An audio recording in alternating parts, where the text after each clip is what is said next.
আমার সাথে ফ্রেন্ডশিপ করবে? কেন? এমনি।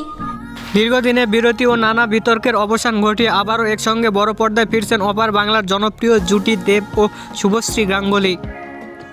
আগামী 2026 সালে দুর্গাপূজায় তাদের নতুন সিনেমাটি মুক্তি পেতে পারে এমনটি খবর পাওয়া গেছে।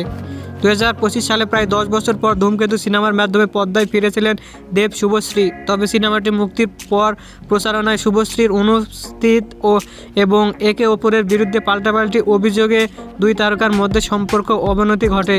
সেই মান অভিমান কাটিয়ে আবারও এই জুটি ফেরার খবর পাওয়া গেল, আর এতে উচ্ছ্বসিত তাদের ভক্তরাও। সম্প্রতি ভারতীয় গণমাধ্যমে খবর অনুযায়ী পরিচালক ও অভিনেতা পরমব্রত চ্যাটার্জির এক পারিবারিক অনুষ্ঠানে তাদের দীর্ঘক্ষণ আলাপ করতে দেখা যায়, যা তাদের ফেরার গুঞ্জনকে আরও জোরালো করে।